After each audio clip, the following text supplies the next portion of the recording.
গণমাধ্যমের সাথে যারা যোগাযোগ রক্ষা করেন তারাই 1 বছর বিভিন্ন ব্যস্ততার মধ্যে দিয়েছে, সেজন্য সংগঠিতভাবে আপনাদের সাথে আমরা কথা বলতে পারি।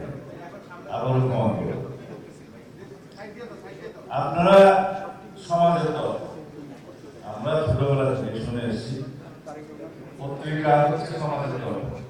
পত্রিকাতে একটা অ্যাবস্ট্রাক্ট, একটা বিমূর্ত শব্দ, সেটাকে মুক্ত করেন আপনারাই সাংবাদিক। জাতির বিবেক, জাতির মতামত যা কিছু প্রতিষ্ঠিত হয় সংবাদপত্রের মাধ্যমে হয়, গণমাধ্যমে হয়, ইলেকট্রনিক মিডিয়ার মাধ্যমে। আজকাল আগে ইলেকট্রনিক মিডিয়া ছিল না যখন এই বক্তব্যগুলো আসতো। সেই হিসাবে এখন বলা যায় এই মুহূর্তে সমাজের সেই দর্পণ চূর্ণ বিচূর্ণ হয়ে গিয়েছে, কিন্তু সাংবাদিকদের দর্প যেন চূর্ণ না। আপনারা যদি রাষ্ট্র কাঠামোর সংস্কার চান, সংস্কারকৃত সমাজ চান, সংস্কারকৃত রাষ্ট্র চান, গণতান্ত্রিক সংস্কার চান, সর্বোপরি বৈষম্যহীন সমাজ ব্যবস্থা নির্মাণ করতে চান, আপনারাই পারেন। আপনারাই সমাজের দিক নির্দেশক। রাজনীতিবিদরা রাষ্ট্র পরিচালনা করার সময় ড্রাইভিং সিটে থাকে, কিন্তু সেই ড্রাইভিং সিটকে আপনারা পথনির্দেশ না করলে সমাজ বিচ্যুত।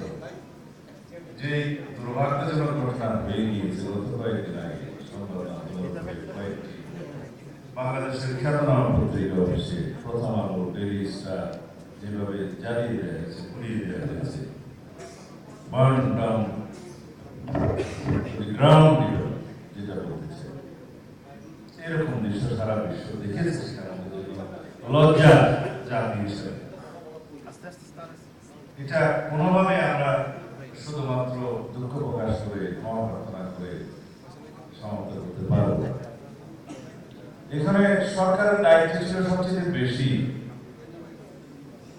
কারণ এরকম একটা প্রেডিকশন, একটা অনুমান ইন্টেলিজেন্স রিপোর্টে থাকে সবসময় যে এই ঘটনা এভাবে হলে যদি তারপরে কি কি হতে পারে সেগুলো অনুমান করা হয়েছে। আমরাও জেনেছি সেই ইন্টেলিজেন্স রিপোর্ট, কিন্তু সেটা আমল নেওয়া হলো না কেন? আইন শৃঙ্খলা বাহিনীকে বলার পরেও শুনেছি 1-2 ঘন্টা পরে তারা রেসপন্ড করেছে। সেটা কেন? কাদের হাতে আমরা এই রাষ্ট্র ব্যবস্থা দেব, এই জনগণ দিবে,